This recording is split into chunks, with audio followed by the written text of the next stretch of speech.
Syed Shah Ali Sajjad Jan Swaraj party के Bihar core committee सदस्य बनाए गए। इस मौके पर जनस्वराज पार्टी के जिला कार्यालय में इन्हें जिला अध्यक्ष की ओर से पीला रंग का स्वराजी शाल देकर सम्मानित किया गया। इस अवसर पर जनस्वराज पार्टी के पदाधिकारी बड़ी संख्या में उपस्थित थे। देखिए आपकी D2 की रिपोर्ट कमर अमान के साथ। दिए गए हैं, हम लोग जोरदार ताली से इनका स्वागत करते हैं। शाह साहब से और तमाम उपस्थित साथियों से ये 5 बिंदु को दोहराना है।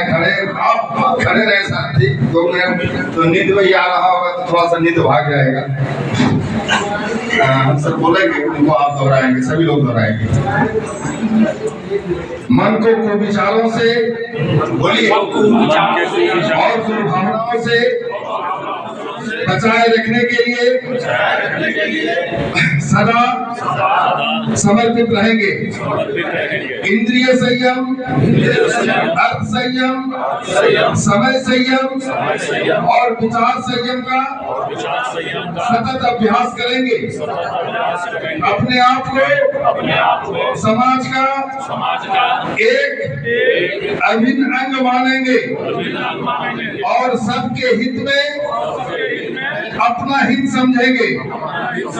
मर्यादाओं को पालेंगे, वर्जनाओं से बचेंगे, नागरिक कर्तव्यों का पालन करेंगे और पार्टी के प्रति समर्पित रहेंगे। समझदारी, ईमानदारी, जिम्मेदारी और बहादुरी को जीवन का एक अविच्छिन्न अंग समझकर पार्टी के प्रति निष्ठावान बने रहेंगे। जय बिहार, जय बिहार, जय बिहार, जय बिहार, जय बिहार। जनता का सुंदर राज, जनता का सुंदर राज, जनता का सुंदर राज। और इस सिलसिले में प्रशांत जी ने बढ़-चढ़ का हिस्सा लिया और बहुत कोशिश कर रहे हैं। हमारे पास भी लोग आए, मैंने उनसे ये कहा कि लालू जी भी रिटायर हो गए, भविष्य आप देख रहे हैं कि उसमें है नहीं। कि नीतीश कुमार भी इस स्थिति में पहुंच गए हैं कि और 2-4-5 साल जैसा देखते हैं सियासी एतबार से तो बिहार किसके हवाले किया जाए। अब तक तो बिहार में जो स्थिति रही है, जाति और बरादरी और समाज को बांटने से ही लोगों ने सरकार बनाई और गरीब के नाम पर सरकार बनाई। लेकिन इनके नामे में ये है कि सबका साथ, सबको आगे लाना है, सबके साथ काम करना है। ये जो सोच है वो बेहतरीन सोच है, क्योंकि आप देख रहे हैं जब तक आप सबकी बात नहीं करेंगे तो आप आगे नहीं बढ़ सकते। और आज की सरकार जो चल रही है वो चंद लोगों की सरकार है, चंद लोगों के लिए, चाहे वो सेंटर की हो चाहे हमारे बिहार की हो। वो कुछ लोगों की सरकार है और कुछ लोगों की। जहाँ तक संगठन की बात आती है तो सबसे पहले संगठन में आपको छोटा बनना पड़ेगा। आप बड़ा बनेंगे तो आपसे कोई नहीं जुड़ेगा। छोटा बनकर आप जुड़ सकते और आपको खुद चल के जाना होगा। अभी आपकी स्थिति ऐसी नहीं कि लोग आपके पास आए, आपको खुद ही जाना पड़ेगा। कितने लोग सरकार चलाते हैं, MLA MP हैं, लेकिन जब वो गांव जाते हैं इलेक्शन के टाइम में 5 साल के बाद, तो घर में पहुंच गए, प्रणाम पाती किया, अब उससे पूछे घर वाले से तो कहेगा हम इसी को वोट करेंगे। जबकि बहुत सारी शिकायतें उसके पास है। वो कहता ये है कि ये हमारे घर आए, हमको प्रणाम किया, हमारा पैर छुआ, तो हम किसको दें? ये घर जाना हमारे लिए जरूरी है। हर घर, हर दर और हर फर्द, हर एक से मिलना। और जो आप गाँव में समाज समाज में संगठन होता है, सामाजिक संगठन होता है, बहुत सारी कमेटी होती है, इमामबाड़ा कमेटी, मस्जिद कमेटी, मदरसा कमेटी, ऐसे खटवाड़ी कमेटी, मंदिर कमेटी, उनसे राब्ता जरूरी है, बात उन्हीं की चलती है। ये लोग जो होते हैं वो दिखते कम हैं, लेकिन उस संगठन में अगर आप पहुंच गए और उनसे उनको आपने कन्विंस कर दिया, एक पढ़ा लिखा आदमी राज करेगा। आप देख रहे हैं कि लालू जी की सरकार कैसी थी, आज नीतीश जी की सरकार कैसी है। डेवलपमेंट में तो नीतीश जी आगे हैं, रोड, सड़क, बिजली, आप देख रहे हैं शिक्षा, सब में आगे है वो, लेकिन अब इस लायक नहीं है कि वो कंटिन्यू करें। तो आप किसके हवाले करें? आप फिर 9वीं पास 9वीं फेल के हवाले करेंगे? ये इस तरह का आदमी जिन्होंने बहुत सारी पार्टियों को जीत कर सरकार बना दी, सारी चीजें वो अपने तजुर्बे से वो काम कर रहे हैं। हालांकि बिहार के लोग अजीब हैं, उनको बहुत आसानी से आप समझा नहीं सकते। एक तो यहाँ जिहालत है, कम पढ़े लिखे लोग हैं, उनको समझाने में बहुत टाइम लगता है। फिर गरीब है, उनको सिर्फ पैसा खाना दिखता है, खाने की बात करो, पैसे की बात करो। आप उनसे जब इस बात को करेंगे तो वो कुछ नहीं देखते। और फिर और जो सरकार आई तो उसने डरा धमका करके वोट दिया, मुसलमान को डरा रहे हैं, हिंदू को डरा रहे हैं मुसलमान। अब बताइए, कह रहे हैं कि यहाँ तुम लोग अगर हमको वोट नहीं करोगे तो यहाँ मुसलमान का राज हो जाएगा।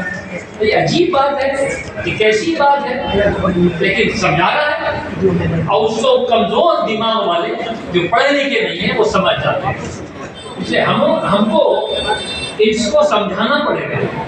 अब तो बहुत सारे लोग वोट की हैसियत को समझ गए हैं, इलेक्शन को मानते हैं, पहले तो कुछ नहीं जानते थे।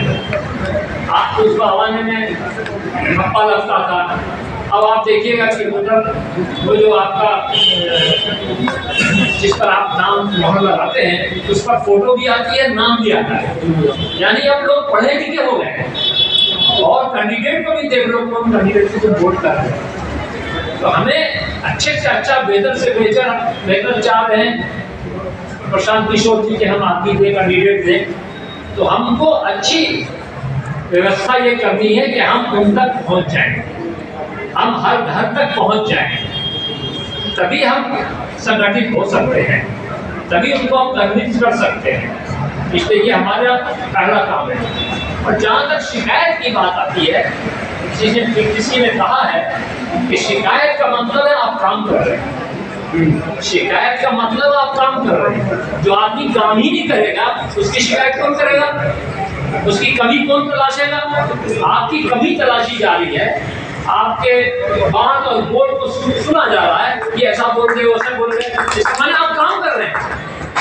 आज आप चर्चा में हैं, लेकिन जो लोग पहले से हैं, मीडिया को कवर किए हुए हैं, मीडिया को खरीदे हुए हैं, तो वही बोलेगा।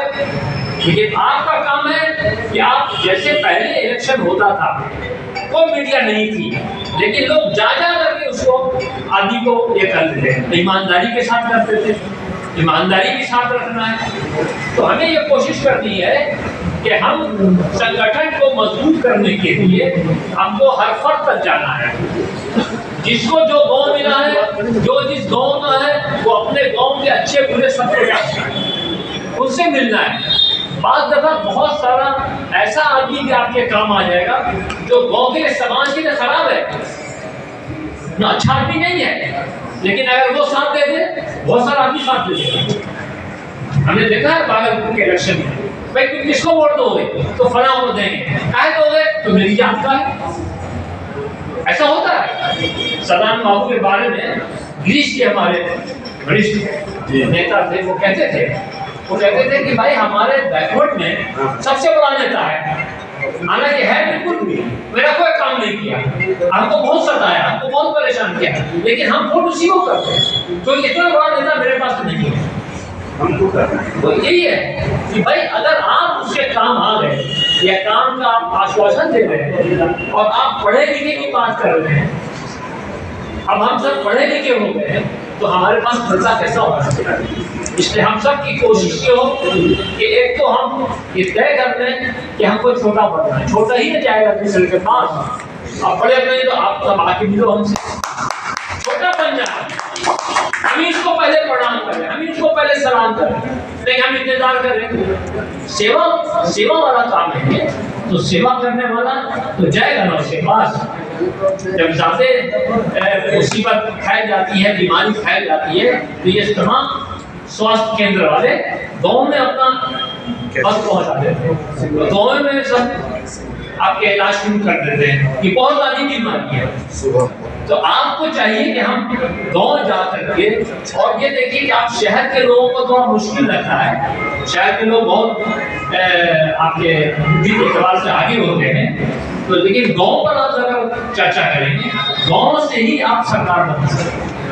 गांव पर ज्यादा फोकस कीजिए, रहिए आप शहर में काम, लेकिन गांव में रहिए, सुविधा आपको शहर में, रहिए यहाँ पर। अब तो इतनी ने सड़कें बना दी है, गरीब पूछे आप जा सकते हैं, सवारियां भी हैं, लेकिन आपको गांव में जाना है, गांव में मिलना है, और उन तमाम लोगों से मिलना है जो शुभचिंतक हैं, समाज को बदलना चाहते हैं, समाज में पाप और गुनाह और जिस तरह से बिहेव हो रहा है लोगों के साथ, बच्चा बाप के साथ, बाप बेटे के साथ, भाई भाई के साथ, तो सब बिल्कुल तो वो चाहते हैं कि अच्छी व्यवस्था है। आज अच्छी व्यवस्था है, लेकिन पुलिस का रवैया देखिए कैसा लगता है।